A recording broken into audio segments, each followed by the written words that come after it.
तर मित्रांनो, तुम्ही थंबनेल बघूनच आला असाल आजची व्हिडिओ कशाबद्दल होणार आहे।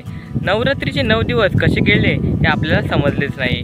तर आजची व्हिडिओ होणार आहे आपल्या दसऱ्याबद्दल। नमस्कार, मी राज कलेकर तुमचं पुन्हा एकदा सरचे स्वागत करतो आपल्या रॉयल कोकणी बॉय या यूट्यूब चॅनलवर। तर मित्रांनो, आपल्याकडे आता सोनं लुटण्याची दसऱ्यामध्ये परंपरा आहे आणि आपण आता सीमेवर जाणार आहोत सोनं लुटण्यासाठी। ती सोनं आम्ही कसे लुटणार आहोत या व्हिडिओद्वारे तुम्हाला दाखवणार आहे।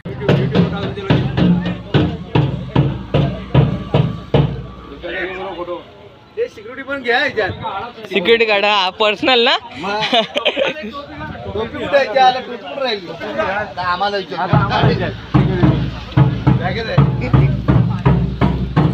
कसाल की हे पुरुष मंडळी चाललेत तरी कुठे, ह्याच उत्तर मी सांगतो।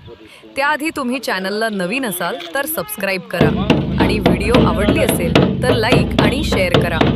मित्रांनो, आपण 1000 सबस्क्रायबरच्या खूप जवळ आहे, तर नक्की सबस्क्राईब करा। आता मी सांगतो, पुरुष मंडळी चाललेत तरी कुठे, सगळे चाललेत पालखी घेऊन गावच्या सीमेवर। आता तुम्ही विचार करत असाल, सीमेवरच का पालखी घेऊन जातात? तर आमच्या गावची प्रथा आहे की देवाच्या पालखीला सीमेवर घेऊन जाऊन तिथे देवाला गाराणे घालतात की जी काही वाईट शक्ती असेल ती गावच्या बाहेर काढ, जेणेकरून गाव सुखी व आनंदी राहील।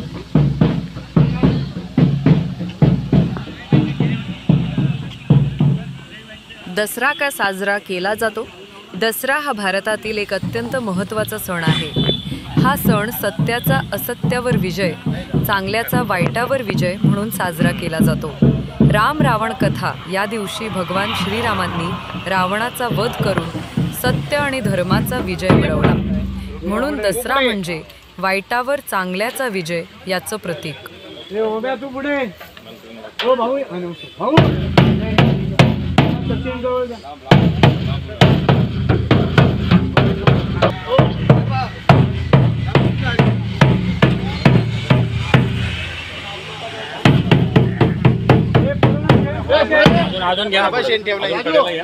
मित्रांनो, आम्ही आता रानामध्ये चाललो आहोत आपटा आणायला। आपटा ज्याला आपण सोना म्हणतो तो आपण 24 कॅरेट गोल्ड घेऊया ना।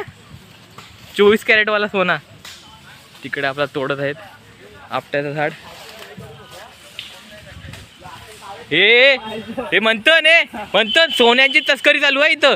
मी बघितले, आता मी व्हिडिओ पोस्ट करणार। तो सोन्याची तस्करी चालू आहे। हा बघ, सोना पाहिजे कुणाला घेऊन जा, 24 कॅरेट गोल्ड। चला आपण पण घेऊया। मला ते एक नाही कुठलं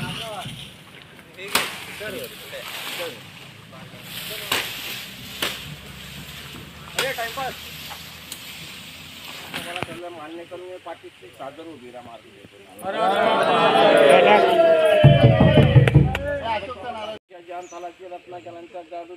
अशोक कालेकर या नावाचा बाल येतो। सालवाप्रमाणे वर्षाने वर्ष जसा नारळ ठेवतो तसा नारळ ठेवले तो मान्य करून घे। चुकी वाक्य झाले मात्र त्याचप्रमाणे त्यांना बरोबर। कोकणातील दसरा हा फक्त एक सण नाही, तर परंपरेचं सोनं जपणारा उत्सव आहे। आज गावकरी एकत्र येतात गावाच्या सीमेवर। इथे लुटलं जातं सोनं, पण हे सोनं म्हणजे आपट्याची पानं। ही पानं म्हणजे समृद्धीचं आणि ऐश्वर्याचं प्रतीक मानली जातात। गावकरी आनंदाने सोनं लुटतात, हसतात, गातात आणि परंपरा जपतात। नंतर हे सोनं परत गावात आणलं जातं।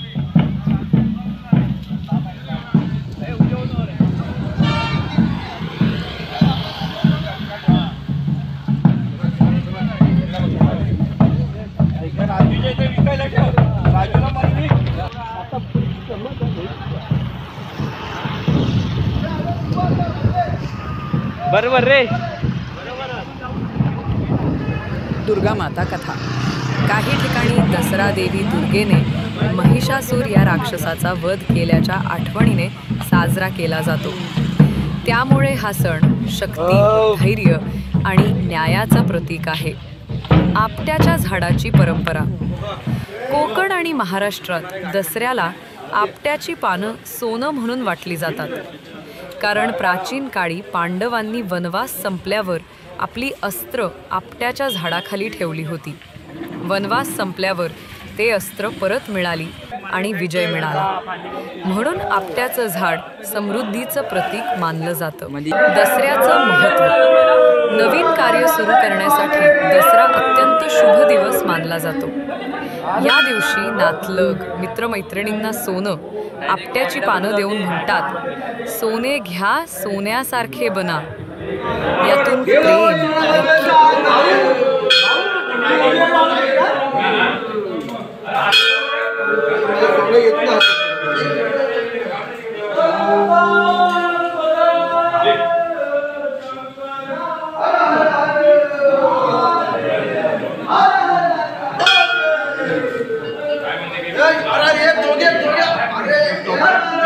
सर्वात आधी सोनं अर्पण केलं जातं शंकराच्या मंदिरात.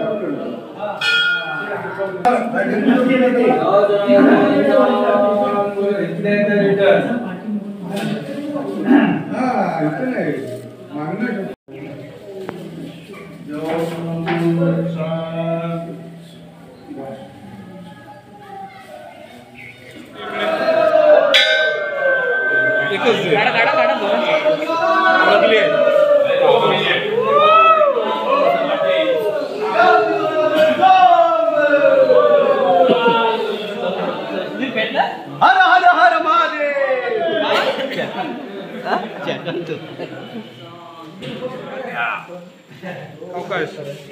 देवावरती सोना घालतो चांगलं. नंतर गावदेवीच्या मंदिरात.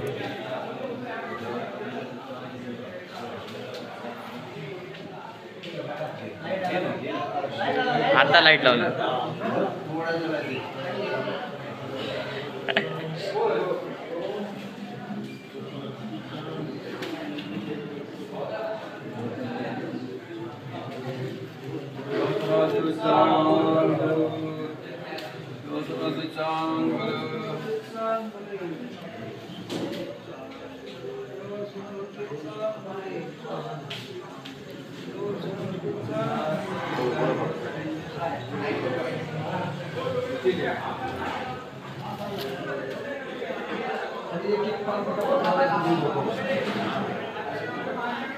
आणि शेवटी पालखीला. ही परंपरा देवदेवतांना अर्पण करून निसर्ग आणि संस्कृतीशी असलेलं आपलं नातं अधिक दृढ करते. यानंतर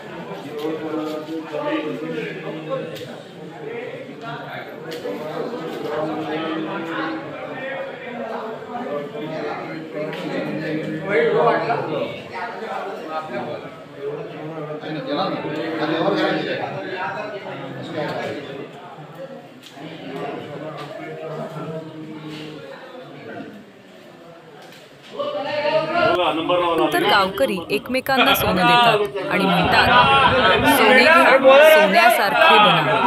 हा संदेश केवळ शब्द नाही, तर आपली ऐक्याची ताकद आणि नात्यांचं खरं सोनं आहे. बाबू द्यायचा एक एक पाणी पटकन असं तरी इथं मध्ये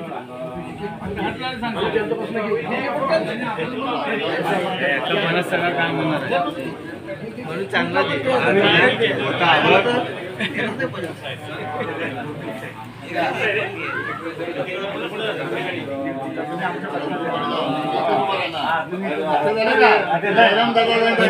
हा सण केवळ धार्मिक नाही, तर धैर्य, एकता, नाती आणि समृद्धीचा उत्सव आहे. राईट.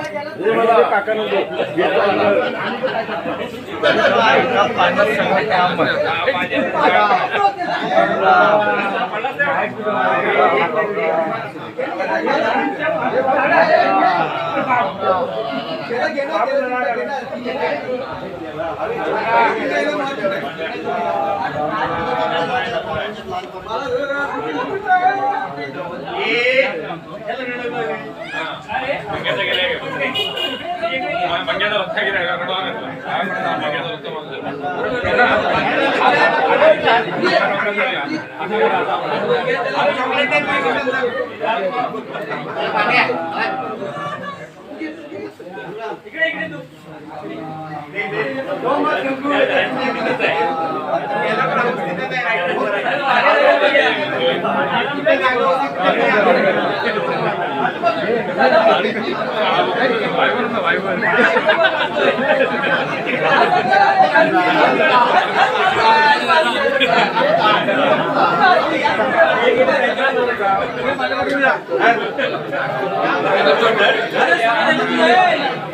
ना लुटू दे.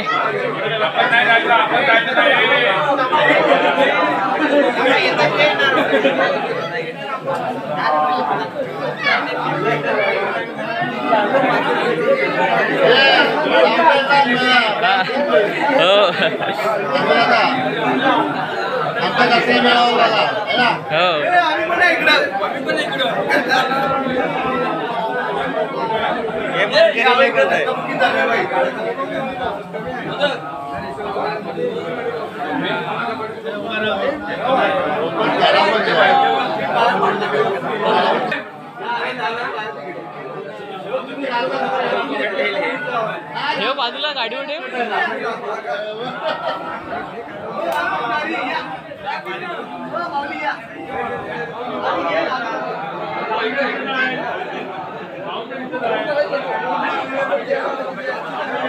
अशा प्रकारे दसरा कोकणात साजरा होतो.